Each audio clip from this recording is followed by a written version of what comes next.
who the fuck is that guy right there? That fucking guy right there. What? Ray Romano's bothering you? Who? Ray who? Ray Romano, the guy from Everybody Loves Raymond? I don't give a fuck what show he's on. I'll fuck this motherfucker up, man. Hey, Ray! Hello, Marshall. Fucking problem here, buddy? Would you like to fuck me? Is that what this is?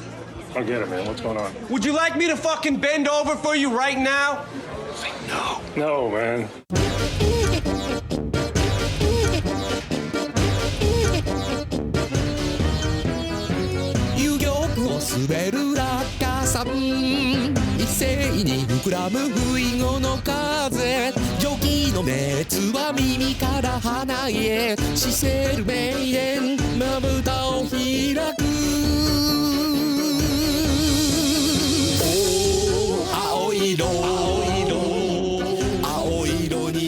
Hey everybody, welcome to another episode of What the Hell Happened to Them? The Adam Sandler saga continues with...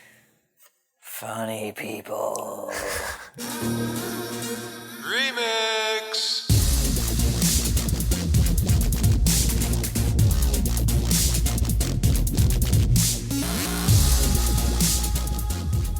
Hey everybody, welcome back to What the Hell Happened to Them? Remix Sandler this time. We're taking a look we're taking a look back at some of our older episodes and trying to do things a little better this time around and going down memory lane and seeing how we've changed in the preceding 9 years. Oof. Let me actually take a quick look here.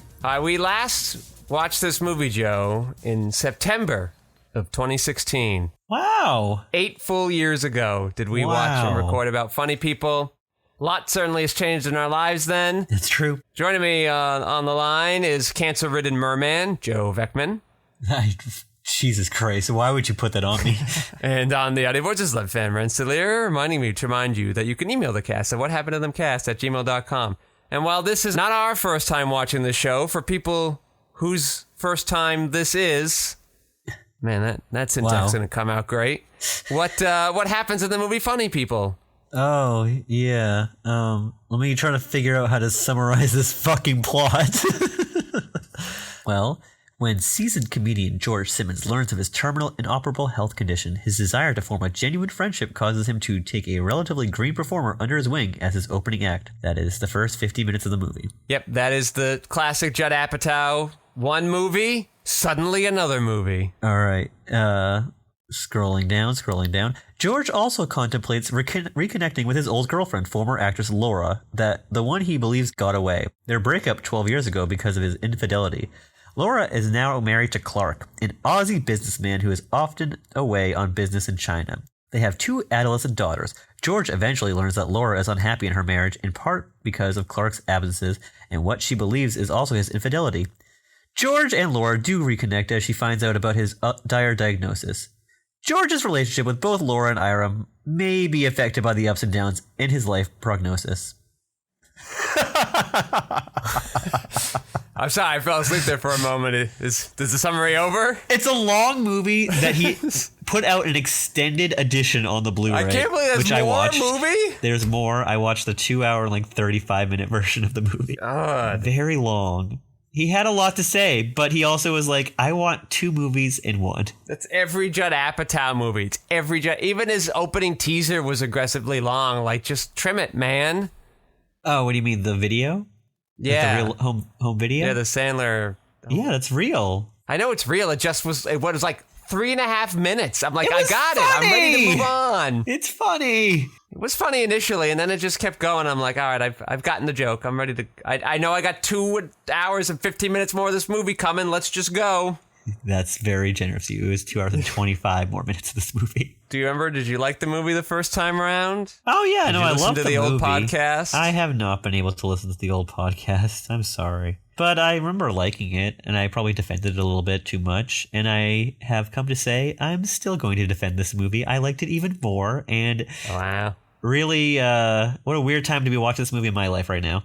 Well, I'm not surprised that you like it, because it's got your friend Justin Long in it. Wait, where was Justin Long? He's in the movie. Oh, he's Adam in Sandler's Redo, right? Baby. He's in the 5 seconds of one of his movies. he's yes, my friend Justin Long, When are we gonna have the Justin Long season where we cover Dodgeball and that Drew Barrymore movie he did? And now this movie again. We're gonna have to watch this one again. That's psychotic. He's got 5 seconds in it. The Last Detail also makes a cameo appearance as a poster. Yeah, it's true. For some reason, that was in there. So this movie was not successful. I remember that. It's a tough sell. It's a long movie. I don't know. It's weird. Well, wasn't this Judd Apatow's other Seth Rogen cancer film? No, I don't know if he produced that one. That one is where Joseph Gordon-Levitt gets cancer and Seth Rogen's the friend. And that was made by the guy who did The Night Before, which is a nice Christmas movie I like. He's done some other things, but I don't think Apatow produced somebody it. has stolen the Seth Rogen is friends with somebody who has cancer plot from somebody else. Yeah, where's our Before trilogy? Yeah. Where's the third one? Does what's her name have cancer and Knocked Up? Because like then we'd be there. No one has cancer and Knocked Up. They're just having babies. All right. Which I watched recently too. Good movie.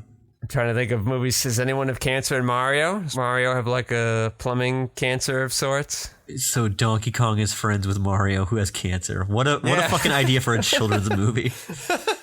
Can't think of any other Seth Rogen vehicles. The first movie made $1 billion. They can do whatever they want for the sequel. It's fine. Sure. They can do the cancer let's really sequel. go off the rails on the next one. Yeah, and then Mario's gonna like shave his head. What the fuck? Bowser's is like, listen, I know we had our problems in the past, but this is fucking real, man. I'm sorry. I'm by your side here. Yeah, everybody wants to work with Jack Black right now. Yep. Let's see here. I can't think of any other Seth Rogen movie. I mean... know. Does Kim Jong-il have cancer in that movie? The Interview? Yeah. I so. don't know. What does he do? What does Seth Rogen do? It feels like he's everywhere, and yet I can't think of Seth Rogen. He's really slowed down in his movies that he's were making because they weren't making any money anymore. Oh, yeah, Getting High isn't funny anymore. Rude. Sausage Party? Wasn't very good. Anyone have cancer in that? Any fruit cancer? They're also like hot dogs. Yeah. Yeah, no hair to shave there, hopefully. Ew. You're working so blue and so mean and crass. All right. I like this movie because the first half's good and then the second half makes me sad. Because I'm just like, stop doing what you're doing. It's so bad. Stop. And I just feel bad for the character of Seth Rogen because I'm like, stop doing what you're doing. You're doing something stupid. Everyone's doing bad things at the end of this movie. And I'm like, stop, all of you. I am fine. I like this movie a little more than I did it before, but I would like the first half of this movie to really just be the first act. I want that to be 20 minutes. What an idea. Wow. Yes, we could definitely squish this all into at least 35 minutes instead of 50 to 100, an hour and 10. I like the idea of the second half of what Seth Rogen calls like a guy who had a near-death experience that learns nothing from it. Like, I'm into that. Uh-huh. And the first half by itself is also fine, but there's nowhere really to go with it. So, do you know how to easily trim off like 10 to 15 minutes in the beginning? Stop cutting to Jonah Hill and Jason Schwartzman. Two people I love, but you know what? They're so extraneous. Just get rid of it. That's a plot line you can get rid of, even though I think Jason Schwartzman's very well cast in this movie. Of course. He's great in everything he's in. I think this is a particular, like, we watched that weird swinger movie thing. What is it, like Night something? The Overnight. Like, I don't love something? him in that. The like, Butthole he's a fine movie actor. where they paint buttholes. Yeah. Like, he's with Adam Scott, and then he has like a micro penis. Yeah. And he's all like nervous, and he's just like, "Is it okay?" Yeah. And they're all like, "Yeah." What a like, weird he's movie. fine in that, but like that's not like he's not well cast. He's not like made for that role. I think this is like taking advantage of Jason Schwartzman's thing. Yeah. This like over serious, terrible sitcom actor. Like I watched Yo Teach this weekend. It was Welcome Back, Kotter. Like that's what it was, but it was the '90s version of it. I also like Aubrey Plaza in this, where she's just kind of doing her thing for the first time. Really, it's 2009. I think it's I know it's more grating since I've seen her do it for like 6 years already. But I bet at the time it felt fresh and and also she doesn't do that anymore. So no, I liked her stand up actually. Yeah. I thought her bit worked well for the stand up set she was doing. Yeah. like her gimmick as a delivery vehicle for the types of jokes she tells, I thought were good. You know she's in the new Coppola movie, right? No. She's in Megalopolis. Is she doing the same thing? Oh, no. Oh, good. I'm tired of that thing. Yeah, no, she stopped doing that a while ago. She's moved on. I haven't seen her do anything since then. I'm just tired because I'm like, I don't want to see the thing. I saw her in the A movie. A? No. Yeah, no. What is that movie where that like coming of age movie where she's like the to-do list? Oh, yes. But she was basically doing the same thing, but didn't feel at all like that character. So I'm like, all right, I don't like this. I don't like any of this. I liked her in Happiest Season, the Kristen Stewart Christmas movie. Didn't see that. It's good. She's good in that. Maybe I remember people talking about when she did that movie where she stole money or whatever. Aubrey Plaza stole money. She's in a movie where she steals money to pay her college bills or something. That came out like 2 years ago or something. Oh, I think I heard of that. People were talking about her there, and I'm like, yeah, I don't know. I don't believe you guys. Check this was her, and then there's another one I think I could tell you to check out. And it is, yes, Ingrid Goes West, which was from 2017. It's on Tubi right now. I enjoy it. There you go. It is like this woman's obsessed with a social media star, and she kind of like... No, this is a different movie. I remember this movie coming out. I'm thinking of it. That's the one you want to recommend, and then there's this bank robbing movie or whatever. Yeah. Yeah, I don't know. I found it a little more. I found her a little more grating here, but if this was my first time seeing her, I bet I'd be fine with it. Yeah. Seth Rogen is like in the middle of his like incredible run as America's favorite comedy star. Yeah, I never got it. Wow. Rude. I didn't. I still don't get it. Did you ever see Observe and Report? Probably where he plays not. a security guard. It was like the R-rated version of Paul Blart. Mall Cop. And it came out like almost the exact same month. And you get like this like kid-friendly version. I remember seeing trailers for it. Yeah. Yeah, it's so psychotic and demented, and it's really fucked up, and it's funny. I enjoyed that one. It's like 78 minutes long. It's so short. But yeah, and then Sandler is obviously like commenting on his image in this movie, and we love it. And it's like the first time he would just kind of seem self-aware for the first time in maybe close to a decade. Yeah, it was sort of bold of him to want to do this movie. Yeah, Apatow wrote it for him specifically. Yeah. And I don't think he had an idea of what he would do if Sandler didn't say yes, but they're pretty close. So Sandler was obviously like on board. Yeah, Sandler's still willing to experiment a little bit. A little bit. He's definitely way more interested in experimenting now. He dipped his toe in, in like 2004 to 7 and then got scared away. Yeah. Probably because this movie didn't do well. Yeah, this movie definitely scared him off for like the next 7 or 8 years again. Decade. Yeah, this is a hard sell. Like I don't know how you market this thing, quite frankly. But it shows his range. I love the scene where he's in his bedroom and he can't get the TV to turn on and he's just like freaking out and he's just like, I don't know what time of day it is. I don't know who I am anymore. And I'm like, God, he's so good at this. It's so great. Who's the lady that he falls in love with? Leslie Mann. I thought she was good because that's Apatow's wife. Wouldn't that be so weird though? Sorry. It would be so weird just being like, hey, Sandler, you're like one of my closest friends. Oh, this is my wife and my kids are in it, and you're gonna be like hanging out with my kids and my wife, and I want you to make out with my wife. Like, I want you to go down on her. And action. I thought she played psychotic very well. Like this is a woman who clearly is not in her right mind and hides it a little bit. Yeah. And Sandler's just like on board because of these memories she has. Like I truly believe this woman was a crazy lady. So I bought it. I was into it. I love all the old footage of them in the 90s from like when she was like, oh, that was my commercial phase, my sitcom phase. And her hairstyles were like wildly different. Like she has like the short, like cropped like bob. So everybody's doing the Rachel. And then she was just like, these are my mom jeans. Yeah. They still fit. Yeah. What a wonderful movie. Yeah, I agree with you though. Definitely condense the first like act. That's like an hour and 10 both minutes. halves are fine. I think can get more out of the second half, and it's a more interesting film. It's probably less funny. Also, there's like a Thanksgiving scene that goes on for like 15 to 17 minutes, and you're just like, you don't need this. Yes. I guess we technically need it for Seth Rogen's character, but if you're doing this version, you're really doing the Sandler part of it. Yeah. And so Seth Rogen's just kind of like his low to the ground mentor, trying to remind him about like how to be a normal person again. It's just so I don't need that then. I would like this. The extended cut should be like the 2:35. That's the people who want to live in the world. Go for it. Yeah. But make like a clean theatrical, like 2 hour, like 5 minute cut. There you go. It doesn't even need to be that long. I don't. Well, I'm just saying. I know he has his ideas that he wants to put in there. So. Yeah. Well, you got your thing. Like Andy Dick. Like what? It's an odd inclusion because Andy Dick hasn't been relevant in what? A decade? When this movie came out?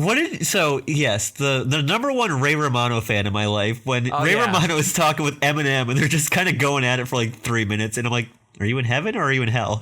Scene still works. I'm still like, that was like the one scene I liked the first time I watched it, according to the old podcast. I still like it now.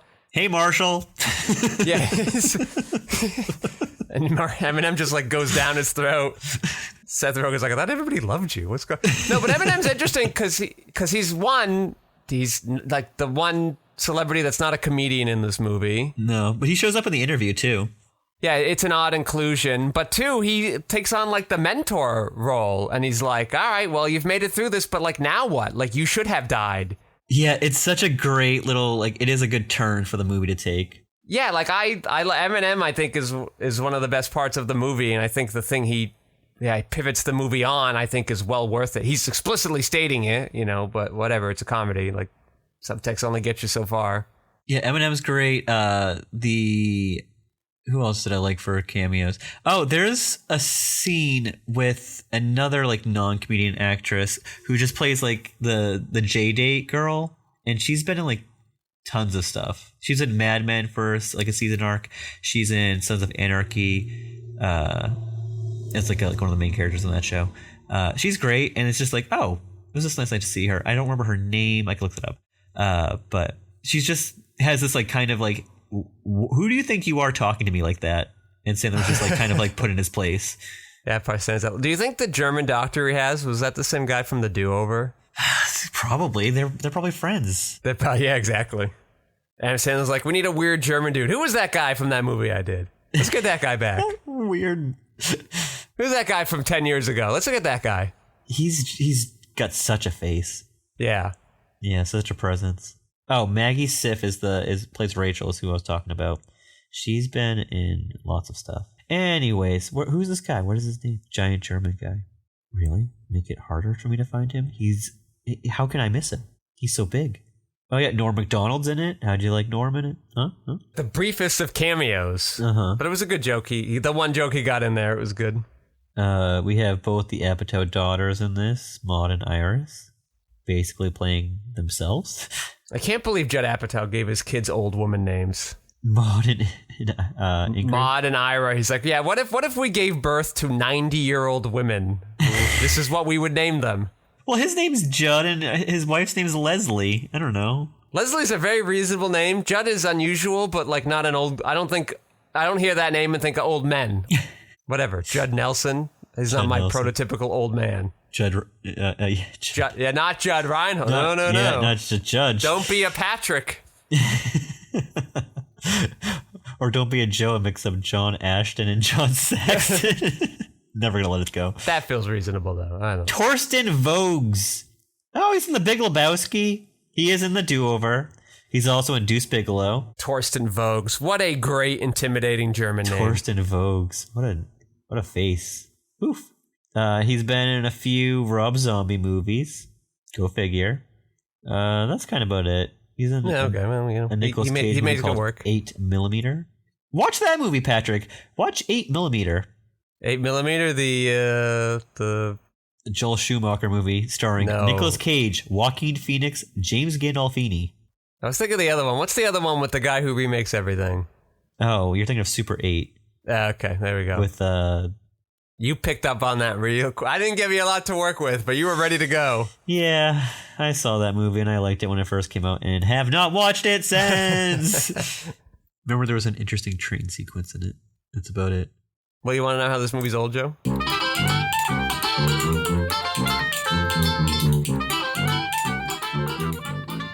How old is this movie? Tell me how old.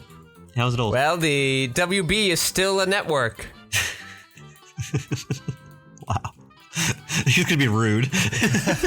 $238 million is a successful blockbuster gross. Who said? What was the context? Oh, is that one of his movies? Yeah, one of his movies. Yeah, one of his successful films in there. Whereas now, if you're making that, you're like, shit, we lost $200 million. Especially in this movie. Yeah, YouTube's video player is gray and blocky and ugly. Remember those days? Sure. I don't go on YouTube that often. But did you go in 2006, Joe? Yeah, no, it's definitely probably When it just was like brand what is spanking this? Yeah, MySpace is still being referenced. MySpace exists, yep. Fuck Facebook. Yep, that's good though. Kids want to watch Borat. Kids are excited about the film Borat. They know it exists. Well, you did have a comeback 4 years ago with his Amazon movie. That came and went and nobody realized. I saw it. It was fine. School performances are being filmed on camcorders. Couldn't do it with your phone yet. I know. Couldn't figure that out. Cats is kind of like obscure at that point. So it's like kind of random. Wearing Native American headdresses is politically correct. Thanks for ruining that, Parasite. And Robin Williams is still alive. Very sad. Oh, yeah. Oh, but the fucking Robin Williams joke is like, oh, yeah, Robin Williams just hung himself. Really rough. Because, you know, it was like, what, 4 years later? Yeah, it was not that long. Very awkward. That he did commit suicide? Yes. Very tough. Very tough to hear that. And I'm just like, you could probably just kind of cut that line out now. Yeah, you've got enough padding in here. You don't need it. What are you looking up over there? I forgot. What am I looking up? Were you looking up something? Were you going to look up something? I looked up Torsen Vogues. Oh, no. Okay. It just was, I don't know. Like, they did want to put some emphasis on Seth Rogen's character, and part of it is like his stand-up journey. But yeah, he starts off not being good at stand-up, and then just something, we seem to skip something, because suddenly he becomes good at it by the end, and I just don't know where and how that happened. Yeah. They don't really show his journey too much. Like, he kind of, like, at the end, like, George is, like, giving him some advice. Yeah, but, like, that would work well if he still weren't good at it, but he seems to be doing well at it. He seems so to really that moment's just, like, they're friends again, which is, and that, it's really for Sandler, right? Because Sandler, like, didn't want to give him the time of day and didn't want to help him. So, like, it's really to show Sandler's arc. He took notes. Which is why I thought, like, why are we spending so much time on Seth? Is it because he's a big comedy star, too, and, like, you got to give him a secondary main character billing? It's so extraneous, though. It just doesn't matter. Did I give you Roger Ebert's review of this? I don't remember. I don't believe so. Roger.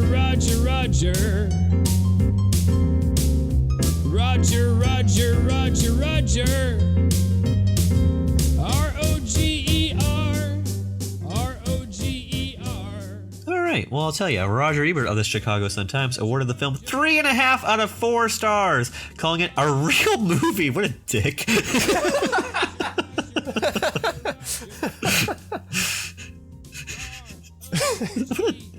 Nice. He just has to be so cruel.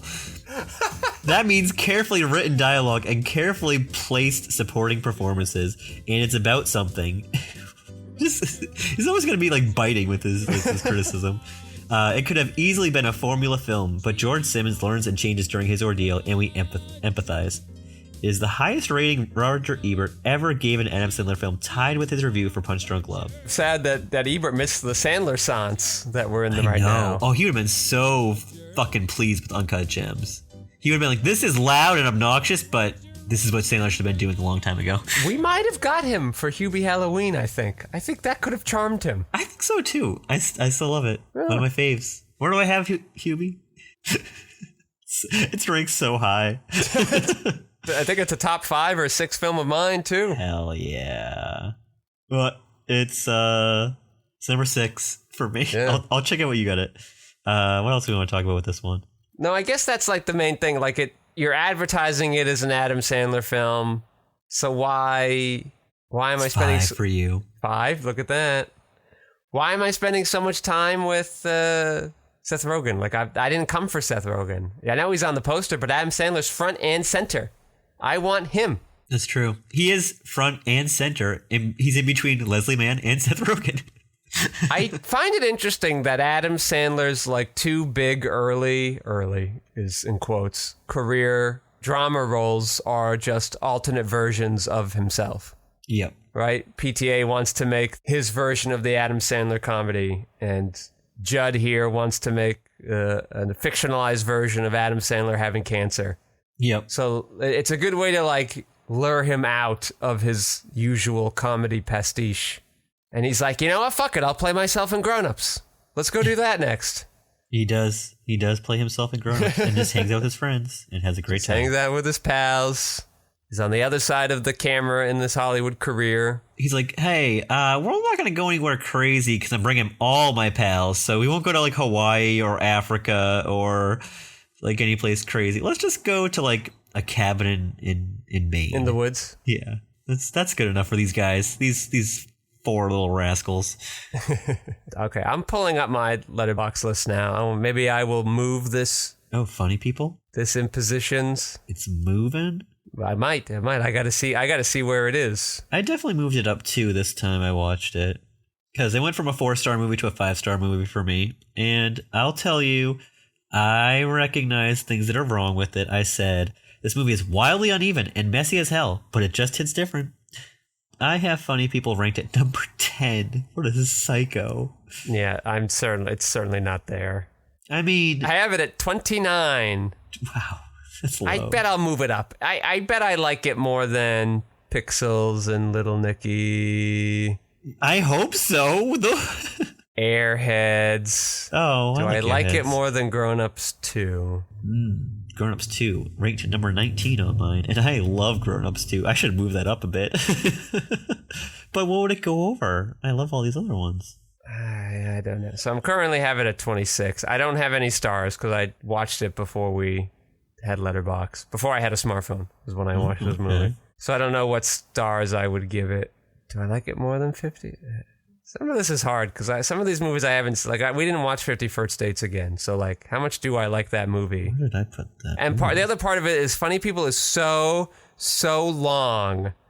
Yeah. And it doesn't deserve that much. Listen, I'm the Bellatar guy, right? I'll watch a long movie when it needs it. This movie, as we've been talking about, didn't need it. So No, I go like, does not. when I was sitting down to watch it for the podcast the second time, I was like, all right, let's do it. Just put it on and just, go about your day and then come back in 3 hours and watch the last 2 hours of the movie. Yeah, yeah. I should have just watched it in like 20-minute chunks. Like to start. Woke up Sunday and just like chunked it out throughout the day. Chunked it out. Chunked it out. All right, I'm gonna leave it at 26 now, but I'm gonna think about it. I'd move it up to like 11 or 10. No, I'm kidding. I certainly would not. No. Definitely 15 on are all movies that I actually like. Oh, that's interesting to know. And then like we're in the like I kind of like Sandy Wexler. I kind of like Big Daddy. I kind of like Spaceman. How can you kind of like Big Daddy? It's just a complete love for me. I do have it ranked kind of low, 7. Well, Hubie took over. My Big Daddy is 17. That's 7.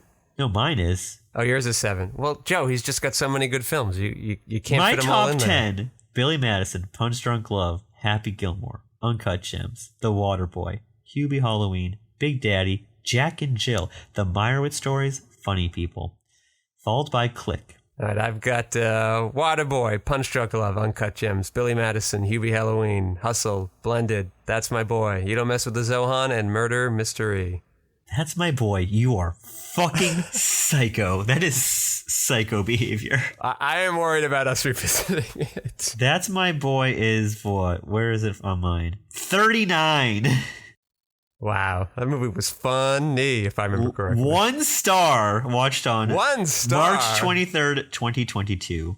I gave it another Did I shot. blend it in that top 10? Yeah, I did. Should 7. have. Okay, 7. That's my Big Daddy, I guess. 44 for me. That's creeping up there. That might take over Wedding Singer. I like Wedding Singer, but Blended is more my style of where I am in my life now. Yeah, okay, here's what I'm going to do. I'm going to move Grown Ups 2 to 24 above Wedding Singer, and then I'll move Funny People above Wedding Singer. Oh. Because I do think I like Funny People more than Wedding Singer. I think so too. I think you actually don't like The Wedding Singer. I have the Bar Mitzvah movie at 23. Did I like that movie that much? To be halfway through? Wait, you have it at 23? Yeah. You have to leave it at there. We'll always have it at the same spot. We have it at 23. That's just now a thing. Fine, I'll leave it there. Can't believe we both ranked them at 23. Click murder. Like, do I really like 50 First Dates that amount? I find that unlikely. 50 First Dates is... I have it at 19. I can't imagine I like it that much. 31. Maybe I'll watch that one on my own and try to figure that out. Wow, good for you. So I'm currently just leaving Funny People bumped up 4 spots, it looks like. Cool. Which isn't that dissimilar to Hype. Like, before I didn't like it, and now I mostly didn't like it, but I kind of appreciate some things more. Yeah, if it was shorter, you'd be like, woo. I wish it had focused on those things more. It chose not to. Oh well.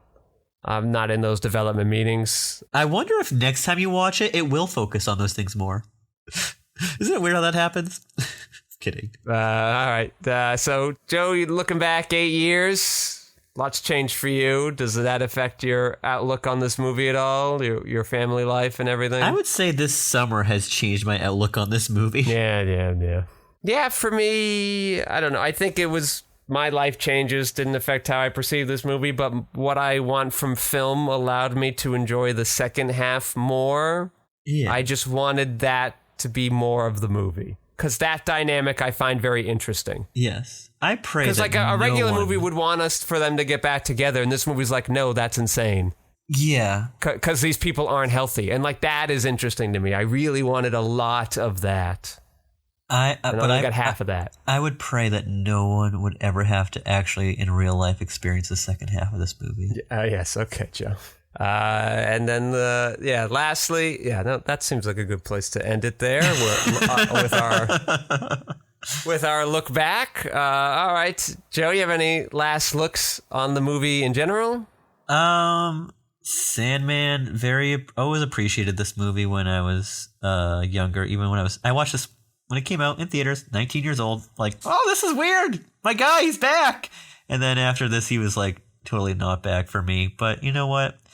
As a weird blip in the Sandman filmography where he was just like, I'm going to try a little harder on this one, do some more dramatic work. I always appreciated it, and I still do. But, just wish it was shorter.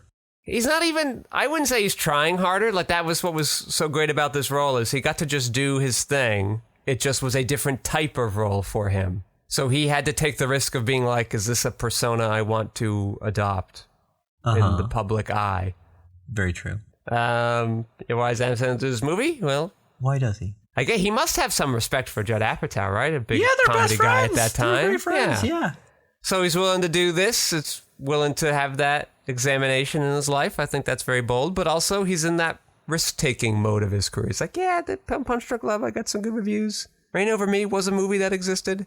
I'll try this. You know what's funny?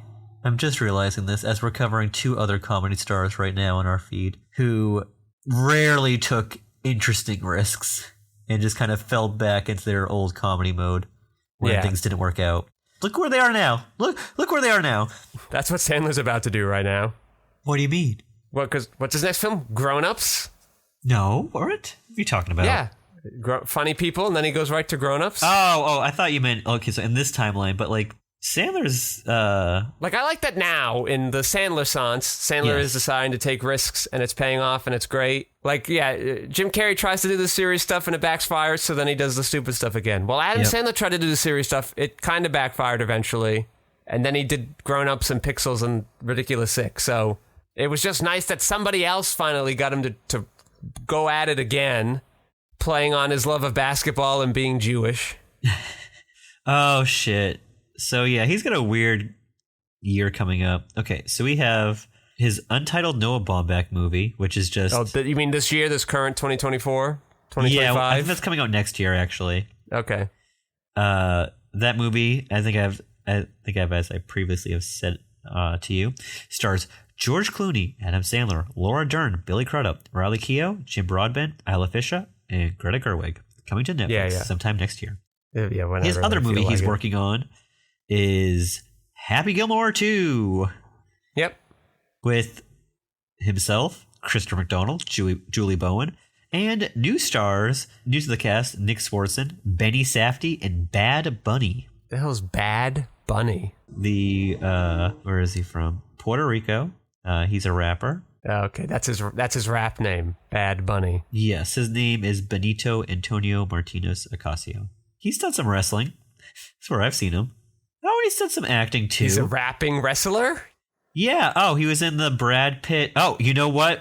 Okay, so you did miss him because I believe The Rock was not in F9. Bad Bunny is in F9. Okay. And he's also in the movie Bullet Train with Brad Pitt. Yeah, another movie I didn't see. Okay. So this guy's a guy. He's a guy. That movie just got like greenlit. So we're not getting that next year, are we? Oh, absolutely. Are you kidding me? Oh, they're just going to crap that one out. They're That ready is to go. definitely being crapped out. Also having a small cameo in the movie is Travis Kelce. Yeah, okay. Yep. Stupid Taylor Swift making less famous people super famous. He was a football player, so he was I know he's a football player, but you could pick any football player. You're picking the one that has ties to Taylor Swift. That's the one you're doing. Well, who are Sandler's like football players now? Because he's kind of put them all in his movies, and they've all kind of graduated to like elder statesmen now. Yeah, being retired. Yeah. I don't know. We'll see. I guess I'm trying to think. Yeah, who are the football superstars? This is a Mr. Jeremini question. Oh, good. Well, we'll have him back on the pod soon, right? Travis Kelce busy doing those Subway commercials. That's why. That's why. Oh wow, you just spoiled everything. Have I nailed it? You have to. That's it. Clip this one, Lev. Clip it. Save this for later.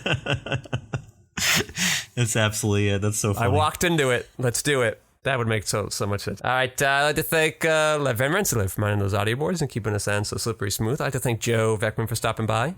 Thank you. I'd like to thank you for listening and for joining us on technically a repeat episode as we try to look back at the mistakes of our past and correct our wrongdoings. I am your host, Patrick Scale. You can find my features, documentaries, short films, video essays, animations, behind-the-scenes footage, and so much more at QuixoticUnited.com and social media, presumably with a similar sounding name. Joe, say goodnight. Good night.